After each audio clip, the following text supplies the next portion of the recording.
Well, good evening and welcome to Valley Hoops Insider Podcast, Valley Hoops Insider Postgame.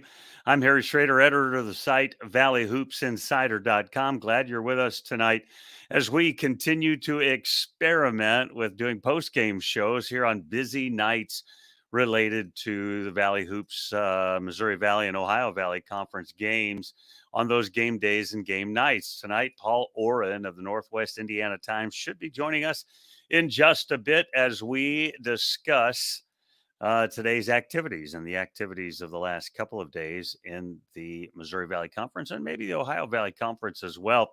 We spent a lot of time with that league as well.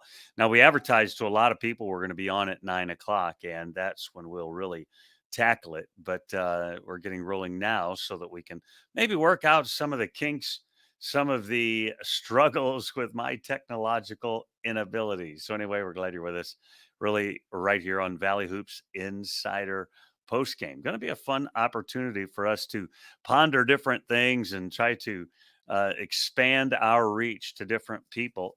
And I was texting and sending information back and forth with Paul Oren, just saying, listen, when you join the podcast, I'm not even going to know when you join. I don't think I'm using new technology, as you can see right up there.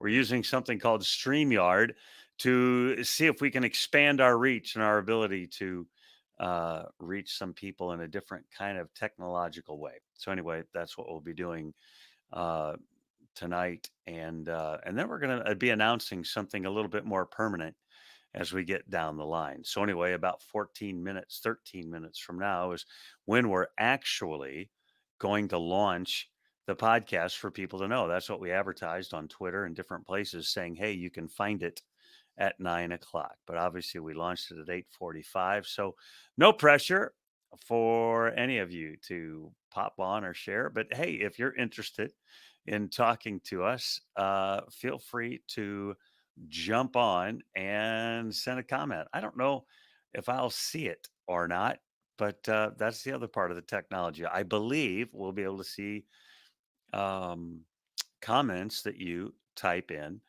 and maybe we can respond to those as well. So, Paul Oren from the Northwest Indiana Times joining us in just a bit. He is the beat writer for the Valparaiso Crusaders. And of course, the Crusaders swept their weekend series with the Illinois State Redbirds this weekend. So, Valpo bounces back from really a tough and almost embarrassing loss earlier in the week and kind of right the ship and a big weekend for them. And right after Illinois State gets a big win against Bradley midweek, then all of a sudden they stumble twice. Two hard fought games, very close games this weekend between the Crusaders and the Redbirds. But the Crusaders take them both. And so the Redbirds continue to struggle in the Valley play this year. We'll be talking about those two games with Paul Oren. Obviously, Loyola takes on Bradley today in at Bradley, and they knock them off. And those two teams will get back at it again tomorrow. And really, a big first half by Loyola gave them a big lead, and Bradley played much better in the second half, but lost by a significant margin, double-digit margin. And Loyola continues to pound their way through the season. It is sizing up to be a very interesting Valley season. At the top of the ledger, we think of Drake, who's still undefeated and coming out of COVID, we think this week. Loyola, who is outstanding, as we all know, and Missouri State off to a spectacular start. And we think Bradley's going to be in that mix too. But they've stubbed their toe a little bit this week, losing to losing to Illinois State, and also losing to Loyola pretty convincingly today in Missouri Valley play. So we're going to talk about all of that tonight, as well as some scheduling for tomorrow, because tomorrow becomes a significant day in the Valley as well. In this back-to-back scheduling things, uh, it is very interesting to see how the teams are performing and how that is relating to do teams bounce back the second day? Does the dominance of the first day carry over? And then all of the COVID concerns, just every day there are things going on. This week in the Ohio Valley Conference, Eastern Kentucky played not Southeast Missouri. They played somebody on Thursday and but their leading scorer Trey King sat out because of medical reasons, and then 2 days later they announced, well, the whole team's going on COVID stoppage. So every day is a journey for us here in the college basketball world, and so every day is a interesting opportunity for us to figure out what's going to happen. So anyway, there it is. You can comment right there in the comment section there on YouTube, and hopefully we'll see it right here um, in our feed here that we have in front of us. And also, listen, check out our website, valleyhoopsinsider.com. Write a bunch of stories about a bunch of different people in those two leagues, the Ohio Valley, the Missouri Valley conferences.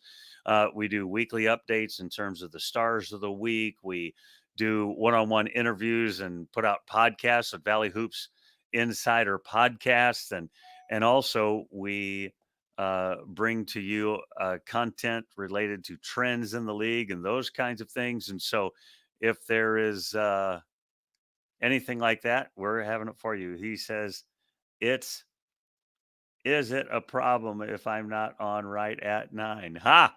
I'm answering Paul Oren on right live while you're talking to me. So Paul Oren will be joining us. He says maybe not right at 9. Uh, as soon as you can will be great. Here we go. Waiting for Paul Oren to join us. This is live, live, live. My email tells me we're live on YouTube, so that's always a good thing as well. As a matter of fact, I might go look at that again. We're just doing live things here to see what we can pull off. Let me see what's happening if I can see it there. I guess that's not where I would see it, but let's do this too. I am going to publish. And now this is very entertaining, isn't it? What you're watching right now, but we are putting it on our website as well. Somebody might stumble onto the Valley Hoops Insider website as well and see it there. So we're just messing around here trying to see what we can pull off. And I'm going to click on that as well. You are with me on every experiment that we are on. And I am going to click on that button right there. And there it is. I can kill the sound. Kill the sound. There we go. And just play it and see it as we go. You're thinking, Harry, you are such a dork, which is true. Anyway, we're glad you're with us here on the Valley Hoops Insider Podcast and experimenting with some new software tonight. It's not a podcast. I keep saying that wrong. The Valley Hoops Insider Post Game. So let's talk a little bit about the games over the weekend. And so far, it's been quite a season for us to try to survive the COVID. Is it? Am I right? Quite an opportunity for struggles. And we're hoping Evansville can get back into playing this week. Personal note, I will be on the broadcast next Sunday when Valparaiso goes to visit Evansville. We'll be on the broadcast with with Marcus Wilson next Sunday afternoon. Looking forward to that. And the Hall of Famer Marcus Wilson, man, was he great at Evansville? And so we will be doing that next Sunday on ESPN Plus. So we'll have that opportunity to be with you in that regard as well. And I'll be on the Missouri Valley Conference radio program here locally in St. Louis on the Big 550 KTRS tomorrow night. That program's on from 8 to 9, and I'll be on later in the program. And that's a great program that Brennan Weesey puts out every Monday night. And you can get great Missouri Valley Conference information, interviews, updates on the Big 550 KTRS here in St. Louis. Google that, and you can listen to that every week. But tomorrow night, I'll be on it. And we'll have some fun with Brendan Weesey. And then, of course, they broadcast every game through the weekend of Arch Madness. They broadcast it live on the Big 550 KTRS. And so if you're out of town and you want to hear it on the radio and you can't get your own local radio station, or you happen to be here in St. Louis and you want to listen to the game when you can't get there, obviously very limited fans are going to be taking place in the Missouri Valley tournament, the Arch Madness coming up the first weekend of March. So if you can get to, and if you're in your car, the Big 550 KTRS is your home for Arch Madness all weekend long, that first weekend of March. So we're glad you're with us. And those are some of the things coming up. Let me talk quickly about tomorrow's schedule, and then we'll get to Paul Oren here in just a minute or two when he joins us. And say, Harry, you keep putting your glasses on and off. That's because I am an old man. I got the old man eyes going. Tomorrow, there it is. Tomorrow, Loyola continues at Bradley. That game at 6 p.m. on the CBS Sports Network. Southern Illinois at Indiana State. I think it's first game back for the Salukis in quite a while, as they had COVID issues as well. And College, Division III school, I think, or an NAIA school. I think it's Division III. Is visiting UNI, as Northern Iowa is just getting some game action in since they were scheduled to play Evansville this weekend. And then on Tuesday, Southern Illinois, Indiana State get their second game of the back-to-back games. And then Drake gets a game in Tuesday against Missouri State. So the Bulldogs will be getting back to action. And wow, what a tough place to start is at Missouri State. The Bears have been awfully, awfully good. Just one loss in the league, the second leading scorer in the nation, and Isaiah Mosley. It will be a great challenge for the Drake Bulldogs. Hey, last week we did a real fun interview with Luke Smith of the Belmont Bruins. Ended up as a podcast as well. You can catch that on our podcast link, and our podcast is on all the available, platforms. So feel free to find that wherever it is. We launch it on Anchor, but it goes to Spotify and all those different places, the Apple Podcasts. And so just search it out, Valley Hoops Insider Podcast. And 2 weeks ago, we did an interview with Valpo's Daniel Sackey, the young guard who was spectacular in their win today against Illinois State. And Daniel Sackey tells us some great stories, behind-the-scenes stories about the Valparaiso program, the unity on that team, and how they're getting along. And he's a guy, his family is from Ghana. He grew up in Canada. He's been in several different nations, and now he plays basketball in Northern Indiana. And so he has been around and about and quite a young man. And so we really enjoyed catching up with Daniel Sackey a couple of weeks ago, and that podcast is up there as well. And then we have stories related to those things on our website as well. So you don't have to take in the whole podcast. You could just read the stories. But yeah, Daniel Sackey, you'll enjoy that one. And then every week we try to put out to you responses from the coaches and different things going on. This week we put out a story about the best bench players in the Missouri Valley Conference, and I think you'll enjoy that as well. Jashawn Henry, who is still sitting out with concussion problems. Perhaps he could come back and play tomorrow for the Bradley Braves. But he has been out, but he is a dynamic bench player for the Bradley Braves. We talked about Garrett Sturtz and Joseph Yusufu of the Drake Bulldogs, who are both having outstanding bench seasons. Sturtz was on the all-bench team last year for the Drake Bulldogs in the Missouri Valley Conference. And then some other outstanding bench players. Dedrick Boyd, sometimes it's hot and cold, but he can be an electric scorer for Illinois State. Those two grad transfers that are at Indiana State, Miller and Howard, and so some outstanding bench players. And then, as we're seeing at Loyola, as Porter Moser has begun to change his lineup a little bit, he preaches this thing that they have 7 starters, and it doesn't matter who starts, but really they've changed up the lineup just a little bit. Tate Hall coming off the bench instead of starting the game. And I think that's made them a better team for a number of different reasons. One of those reasons, and I've been saying it all along, I think they're better when Clemens and Kennedy have a bigger role. And so they're getting Kennedy and Clemens some more time, but also Tate Hall looks like a different player coming off the bench. Man, was he dynamic today? And since they put him on the in the lineup, he has been dynamic as well. Well, look who it is. Hey. Our friend Paul Oren is here. Paul, how are you tonight? I'm good. Give me 1 second here. Yeah. Take your time. The miracle of live podcasting. That's good. Oh, I just moved the video. I got to find here we are. Okay, good. We're there. Good. Welcome, my friend. Oh, what a day! What a day! Hey, rest in peace, Green Bay Packers, right here. Yeah, right above the Keon, right there. Yeah, I felt bad for you today. I know you're a diehard Packer fan. Look at that. Now I got your name on there. See how fancy I can be? This is so good, Harry. You're doing the Lord's work today. Let me tell you. There we go. So before we talk basketball, you're there in northern Indiana. How did you become a diehard Green Bay Packer fan? Yeah, that's a good question, Harry. I'm from Milwaukee, Wisconsin originally, and but I think the answer is deeper than that. I was a big Packer fan growing up. Obviously, it's kind of a birthright in Wisconsin, and then I moved to this is a great story. So I went to Valpo. I don't know if everyone knows. I went to Valpo, and when I went to Valpo, it's 140 miles away from Milwaukee, but it's in Indiana, and I remember thinking, Peyton Manning, this new quarterback they just got from the University from Tennessee, Reggie Miller, all of that, right? So I was really excited to kind of, adopt some new teams.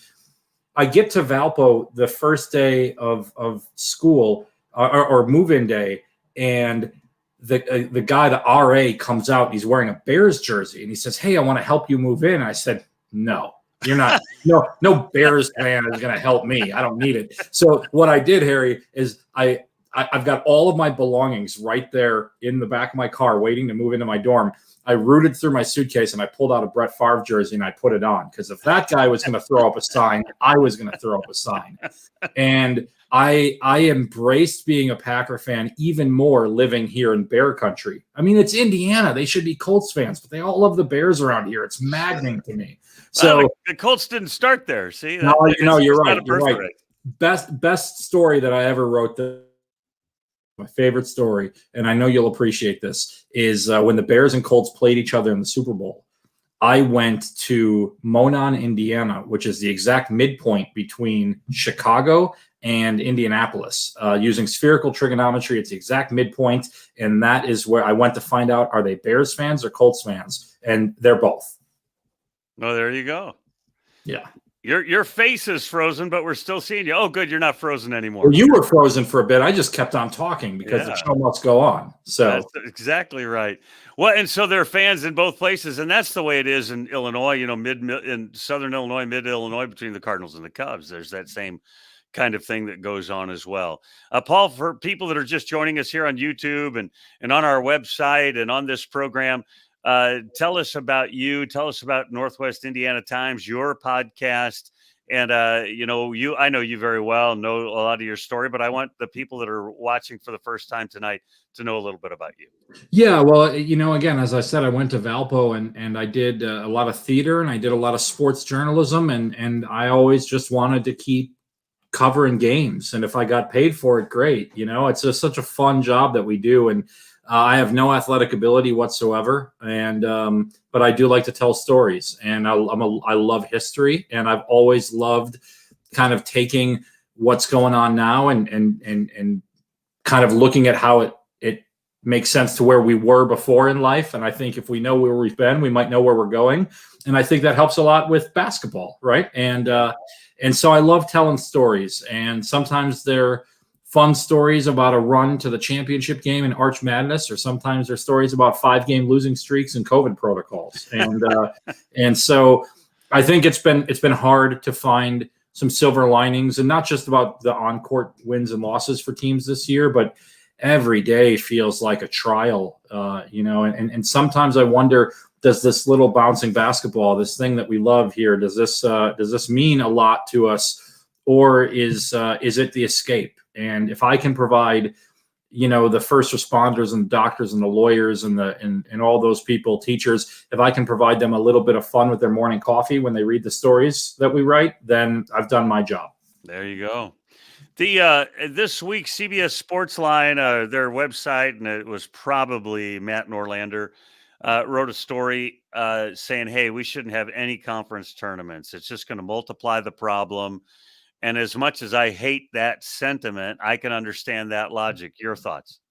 Yeah, first of all, hold on. You mentioned Matt Norlander. This is the Guster is for Lovers bumper sticker that Matt Norlander has on the back of his laptop. It's a band that both Norlander and I both love. And if you ever see him at the Final Four, you will see this bumper sticker gets a lot of primetime love on his laptop. So I do love Matt Norlander. I don't really agree with him. It's tough, Harry. I mean, I know that we're suckers for it. We love going to St. Louis to watch the Missouri Valley Conference tournament.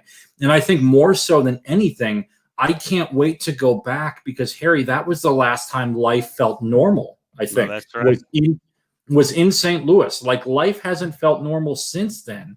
And like, I want to get back there because I somehow in my mind want to think that if we just get back to St. Louis, meet me in St. Louis, everything will magically be okay. And it's not. We still are a ways away, vaccinations and all that stuff. But it is tough. As much as I think a conference tournament could be great, I'd love to see what the powers that be could come up with that maybe would be safer. I don't know. I'm glad that I'm not the one that has to make these decisions. I'll put it to you that way, because I can't imagine having the weight of this stuff on my shoulders to be the one that has to come up with these protocols and these decisions. Boy, no kidding. I mean, it's just been impossible, I think, and so Norlander, if it was him, I think it was him rather than Gary Parrish. But, he makes the case that on Selection Sunday, there's some teams that are supposed to play like on Tuesday, and the NCAA has already said that you got to test 7 days in a row to even participate in the tournament. And so some of it will be impossible, of course, by having conference tournaments if players are there and maybe getting infected. Anyway, it's going to still be difficult times. We're still waiting for 2 teams to come back from COVID protocols here in the Missouri Valley Conference. Theoretically, Drake will come back to play Tuesday, I think it is, at Missouri State.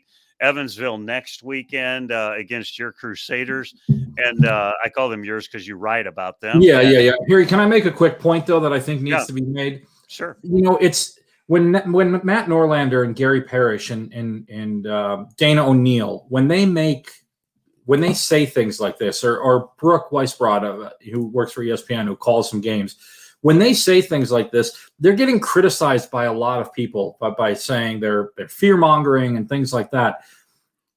I think people need to understand that, like, Matt Norlander's job is to write about college basketball. He doesn't want the season to be postponed. My job is to write about college basketball. Sure. I want every game to be played selfishly, but that's selfishly. I mean, if I get on Twitter and I say, maybe it's not smart to do this, that, or whatever, and I don't know if we're going to get into the Nick Robinson Valpo thing in a little bit, but I mean, I'm so conflicted with that whole thing because of who am I to tell you, yes, we should, or no, we shouldn't. And when Matt Norlander says that, he's getting a lot of grief from people, but keep in mind that Matt Norlander gets paid if college basketball is happening. Like, it's not good for Matt Norlander if college basketball doesn't happen. It's not good for me if the teams don't play, even though I might say, hey, maybe they shouldn't play. Yeah. No, I hear all that. And I think we just have to be people that are thoughtful in how we think about it. When I post things all the time, COVID chaos. That's one of the hashtags I use all the time because it is just chaos. Missouri State's coach Dana Ford was telling us the other day, he said, well, we think we're playing Drake on Tuesday. We hope we're playing Drake on Tuesday, but every day. And they had 2 sets of guys that picked up the virus. They had about a third, maybe 40% of their team got it in the summer, and about 40% of their team got it September, October. And so that first group is now eligible to maybe be getting it again if that 90-day thing is. And so they're like, well, we hope we get to keep playing. We hope we don't get hit like everybody else. I was doing an interview with Brad Korn, the Southeast Missouri State coach, a week or 2 ago. And we did an interview on Tuesday or Wednesday, and they were playing Belmont on Thursday. And I said, well, how are you guys doing? And he said, good. He said, but, we play on Thursday. We get tested on Friday. Every day is who knows. And they played Belmont on Thursday, got tested on Friday, and went on COVID shutdown. And so it's just every day things are just crazy. for these teams and for these leagues. And so we have to be aware, really, that these kids there's a price that they're paying too. Absolutely. Before we get to Nick Robinson, and I do want to talk to you about him, we've had a number of players. We had Antoine Kimmons there at Northern Iowa opt out, because of COVID issues related to his family. The same thing, Keith Fisher at Illinois State kind of pulled out because of complications. Not that anybody had it. He's trying to protect his newborn son.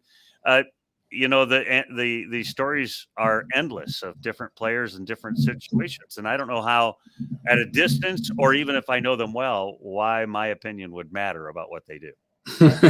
Yeah, no, I hear you. And I've, in the Nick Robinson story, it was a crazy story. And you asked about where people could find me and things like that.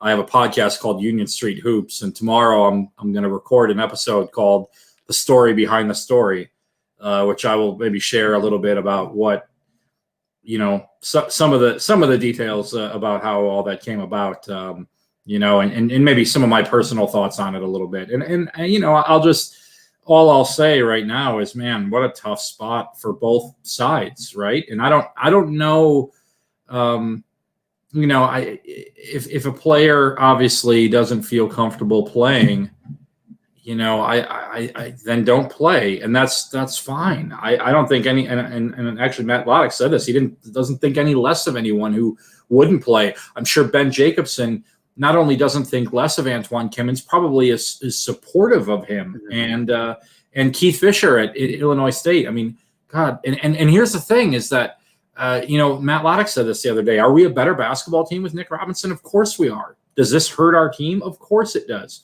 I think Dan Muller would tell you the same thing. But these guys have got to do what they've got to do for themselves, right? But at the same time, I would tell you that I think if you're a coach, your job is to win basketball games, and your job is to also develop young men and things like that.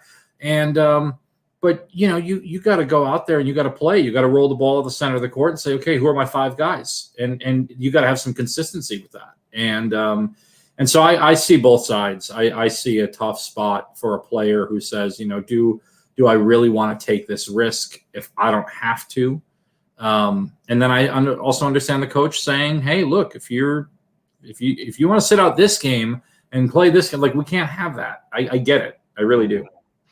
We'll talk more about that in a minute. Let's talk a little bit about Valpo's terrific weekend. I mean, they looked like a team that had just lost it all earlier in the week and then just dynamic this weekend against Illinois State. Yeah. I mean, what you talk about an important weekend. I think after the Arch Madness run in St. Louis last year, this might be the second most important weekend that Valpo basketball's had since joining the Missouri Valley Conference.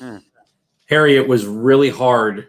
I don't know if hard's the right word because, again, like Valpo wins, Valpo loses. It's my job to write the story.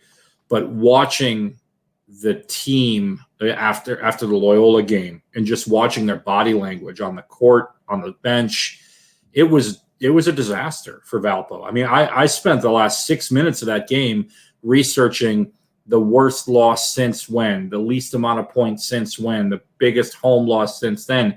And I got to tell you, I went back not only before my lifetime, but before my father's lifetime in some of these categories, right? I mean, it was bad.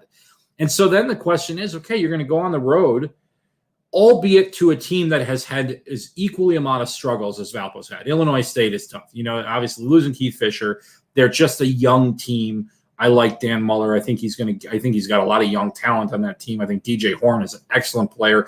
I love Howard Fleming. I think he's going to fill up the box score a lot.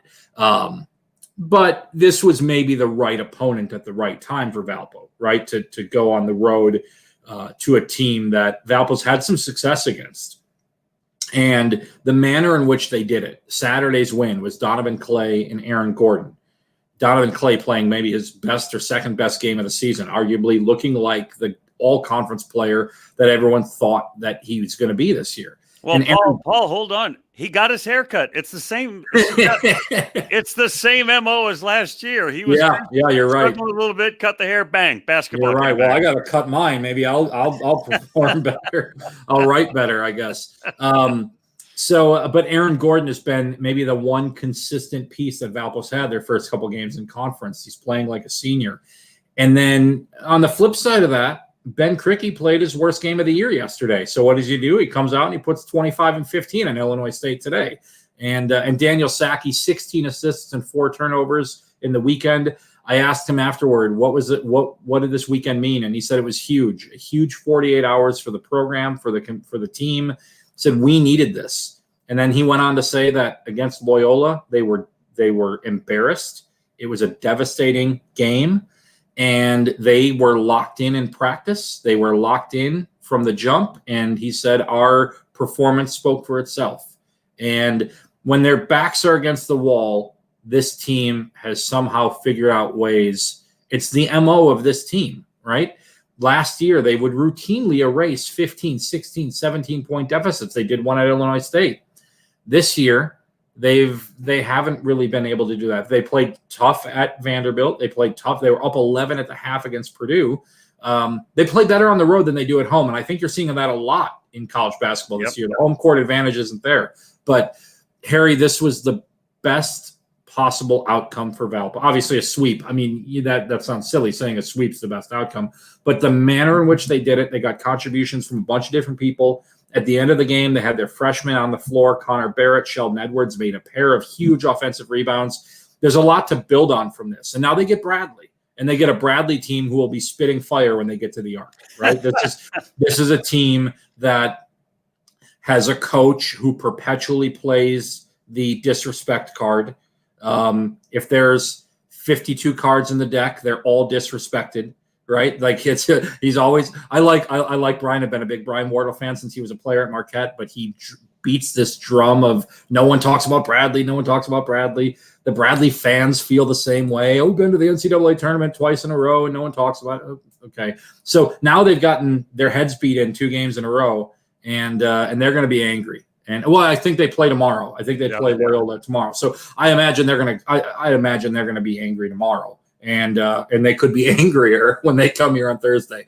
And again, let me tell you, I got all the respect in the world for Bradley, but I think the narratives are always funny around some of these. I eat them up. I think they're great. They're great.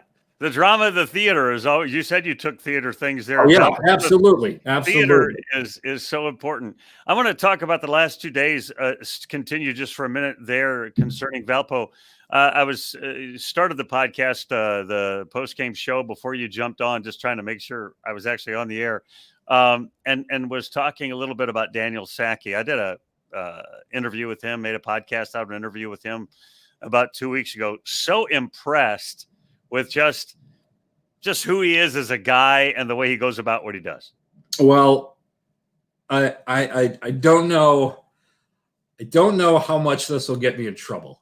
Oh, brother, here we go. But Daniel would be the first to tell you he's been struggling on the court this year. Yeah, he has been. And I remember, and when I say this gets me in trouble, it might get me in trouble with you.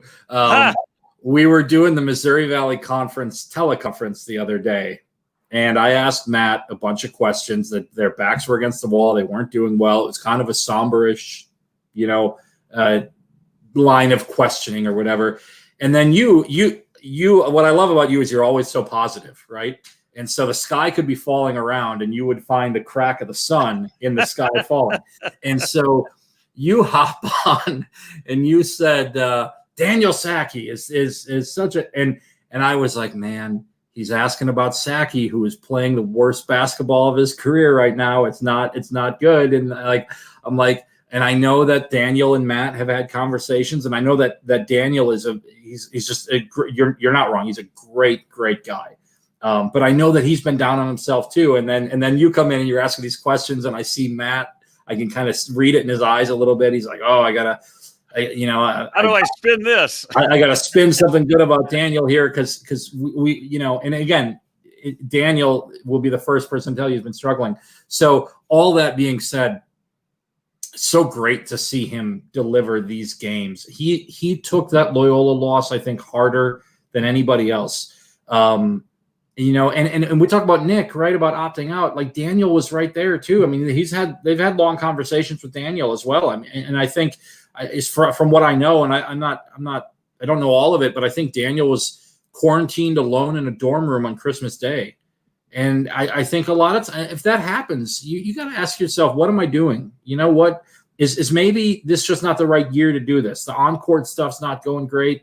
I'm stuck in a four-walled prison for Christmas Day because of protocols or whatever.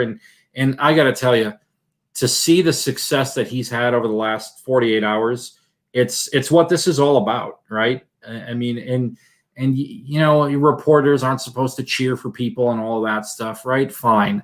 I'm a human being. Daniel's a human being, and I got a lot of respect for him, right? I think to play college basketball in another country, to leave your family, to come somewhere else, and to do it when he was on his recruiting visit, I think, I mean, the urban legend or the myth or whatever is that he came for a visit. He talked to a couple of guys on the team, and he said to Loddick, I love your team. You just need a leader. I can be that guy. And he is. And I've got all the respect in the world for that guy. I also think sometimes he's a little too fast on the court for his own good. But he played so well these last 2 days. And I've had conversations with Daniel over the summer, just he and I talking in relation to a lot of the stuff that was going on in the country. I loved your piece that you wrote about him because I think it speaks to the kind of guy that he is. And so, yeah, I fully endorsed your story on Daniel. I thought it was funny that you chose that week to do it when maybe he was struggling quite a bit. Yeah.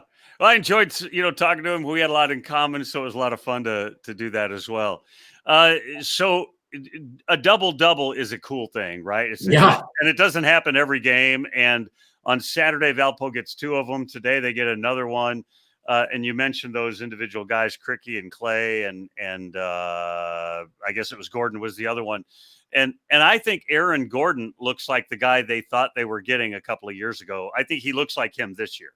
Yeah, without question. I think Aaron, he's an interesting guy, right? He is he's not just about basketball. And I say that as a full-on compliment to him, right? Because, and there's not that there's anything wrong with video games or any of that stuff, right? But there's a lot of guys who are like, okay, they're going to go to the gym, they're going to get shots up, they're going to go home, they're going to play video games or whatever. Like Aaron is a guy that when he's not at the gym, he's doing, marketing stuff, he's doing video stuff, he's doing all these different things, right? And so I've gotten to see a lot of that from him the last couple of years. I haven't got to see a lot of the basketball from him because he's been hobbled by a perpetual knee injury, and he's just been slow. And I got to tell you that I know that the results from these games before Illinois State weren't there, but Aaron has brought it every single day. And I want to also tell you a good story about Aaron Gordon that I don't know that a lot of people know. He hit the game winner against Loyola. He got all the credit, right? Post-game interviews, he's the ESPN or whoever was calling the game, everything like that. They're talking to him on the floor and all of that. And I ended up, he's finishing his post-game interview as I was walking back toward the press conference area. And Aaron was a step in front of me. And I walked by him as he went into the Valpo locker room, and I just heard him yell, Kaiser, that was your play. That was all you. Kaiser, Kaiser. And I saw out of the corner of my eye, they just did a big hug. And I thought, here's a guy, Aaron Gordon, who's getting all these kudos. And he should. He hit the shot, right?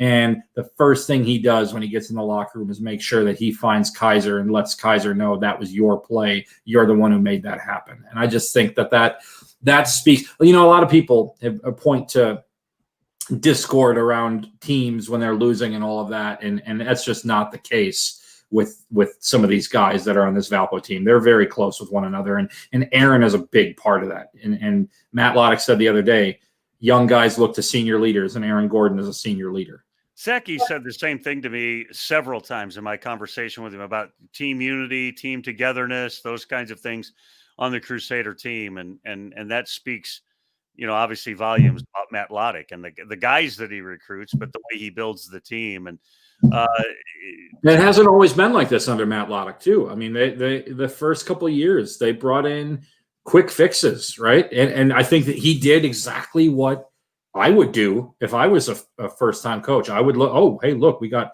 high major transfers from here, and the JUCO guys or whatever, and it didn't mesh, right? It just didn't. Sometimes it works. Bryce Drew built a team that he took to the NCAA tournament on transfers. Guy from Virginia Tech, a guy from Ole Miss, a guy from IU. He brought them all together and sprinkled in a couple of homegrown talent, and it worked. And sometimes it works, sometimes it doesn't. I think Matt has gotten to the point now where he's trying to find guys that want to be here for the long term, and people that sometimes transfers find a new home and they love it. Sometimes it doesn't work out, I think he's got a good mix. And the one thing that Matt has continuously said, and it's sometimes frustrating because it's like he says the same thing to me all the time, but I think he means it, is no matter how bad it might look on the floor, these guys are showing up to work the next day and practice and getting better. And Daniel said, look, we had great practices after the Loyola game to get ready for this. And it showed. Good for them. And you love to see programs just continue to grow. And that's my problem, right? I've got 10 favorite teams. And I want them all to progress and get better. And it just doesn't work that way. I mean, they can progress and get better, but they're beating each other around. Well, when I covered Valpo in the Horizon League, I used to always talk to their media relations guy, the Mike Kern of the Horizon League, which Mike Kern stands on his own island, but I always would say, hey, how come this team gets a little bit more love, or how come this or whatever? And he said, I have 10 children and I love them all equally. And I think some years some children get bigger presents at Christmas and other years they don't. That's exactly right. Loyola has a double-digit win over Bradley today, and now the Braves have lost 2 bad games in a row. I mean, meaning it's not bad to lose to Loyola, but a double-digit loss. They're down 20, I think, at the half, or at least late in the first half, and they lose by double digits. I don't know if embarrassing loss, but a bad loss, really, to Illinois State on Wednesday or Thursday, whatever day of the week it was. When we look at the race right now, Drake hasn't played in forever, and I think they're going to really struggle Tuesday against Missouri State because of the layoff. But Drake's undefeated. Missouri State, Loyola, all off to great starts. Do you have any thought, any feeling, any sense of where this thing is going? Well, it's interesting because, there's a part of me that feels like conference play has just started, because Valpo has now only played 5 games, and really, they played 2, and then they had time off, then they played 2, then they had more time off. And all of a sudden I'm looking at like these teams have played 8, 9, 10 games already, and it's but I mean, to me, I think it's a 3-team race. If you're giving me 3 teams and versus the field, I'm telling you that Drake, Loyola, and Missouri State are the class of the conference right now. And that's because other teams have, Bradley's been dealing with injuries, right? Mm-hmm. I mean, Henry and Boya have been out, and that's, them at full strength is a different story, but they got to get to full strength. The same thing last year with Bradley, yes, they're a very good team, but they didn't have Elijah Childs for most of the conference season. That's why they were hampered a little bit. Mm-hmm. Northern Iowa's got a lot of great talent, but they're missing the best player in the league, and you take the best player off the team, it's gonna change, and obviously missing Kimmons as well. Drake, it'll be interesting to see how they bounce back from the long layoff. But Missouri State, Isaiah Mosley, great Gage Prim. You need in the postseason, you need great guard play and a good big man, and I think Missouri State's got it. And you need obviously people who can hit shots. And you got Jared Ritter who can bury shots. I mean, they're really good. Now I've seen them up close and personal for 2 games. So but Loyola's making everyone look silly right now. Yeah, they're so good. And I think Loddick pointed out after the game when I said, 10 months ago you beat that team, and what happened? And he I think he was very candid. He said, look, this has been an awful year for everybody with the starts and stops and all that. And the most experienced teams are going to be the ones that are going to be able to, they've been playing basketball together forever. Krutwig and Williamson have got AARP cards at Loyola, right? They've been there forever. And I mean, they're like, they went to school with Sister Jean, and so they've just been around for forever, and I think that's going to help them, navigate some of this stuff. But Drake, I mean, those you talk about forever. Those kids, the Northwest Indiana kids, have been playing basketball together since they were in diapers. So they have been those three teams. You got the talent of Missouri State, you've got the experience of Loyola, and you've got kind of the mixture of both of those things at Drake. And I think those three teams are the class of the league right now. Paul, before we let you go, tell people again where they can find your writing. Wait, before we do that, give us a sneak peek on the Nick Robinson story. So he left the program last week, and he was, listen, I did a story on the best bench players in the league last week, and I'm writing it, and Nick's going to be in the story. And then all of a sudden I get this memo, oh, he's leaving the team. I'm like, well, okay.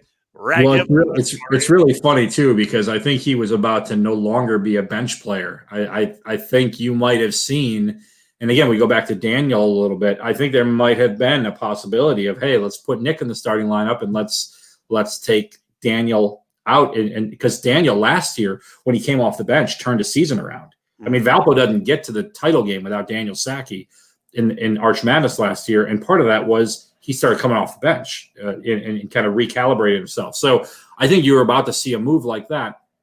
I think this is here's a preview, I guess what you can say. And again, the podcast is Union Street Hoops, and you can find me on Twitter at NWI Oregon. There's no question that Matt Loddick has his detractors. I think any coach that comes to a program like Valpo, which is used to postseason success, and then obviously you go to the Valley, which it's going to make. I don't care if it's Homer Drew, Bryce Drew, Scott Drew, Larry Drew, whoever coaching, or Matt Loddick, or anybody. I think this is going to be a really hard transition to the Missouri Valley Conference. But there are a lot of people who are down on Matt. And when I say a lot of these people, there are people on Twitter who don't put their names behind things, or their message board people and stuff like that, right? And I think when a lot of detractors read Nick Robinson's letter or that or whatever, that was fuel to their fire. That was chum in the water for the Sharks. That they were like, this is garbage. I don't like this guy. I don't like Matt. I think Matt has got a lot of supporters too. I think there are a lot of people who like the way that Matt goes about things. They like the way that he coaches. They like the kind of players he's bringing in now and the way he's building the program. And I think those people read that letter or hear Matt's statements and say, yeah, no, that's the right thing to do. You need to be all in, right? So I don't know that anyone's mind about Valpo changed with this story. I think it's like a Trump press conference. It fired up people on both sides, right? Or a Biden press conference for that matter. It fired up people on both sides, and people are going to take from it what they want from it. Here's the thing, this is the most important thing, and let's not lose sight of this. These are human beings, Their numbers on jerseys and all of that stuff. Their stats in a box score. These are human beings. And after the game today, I said to Daniel, you've had a lot of adversity in this program in the last 96 hours, from the loss to Loyola to the Knicks stuff to everything.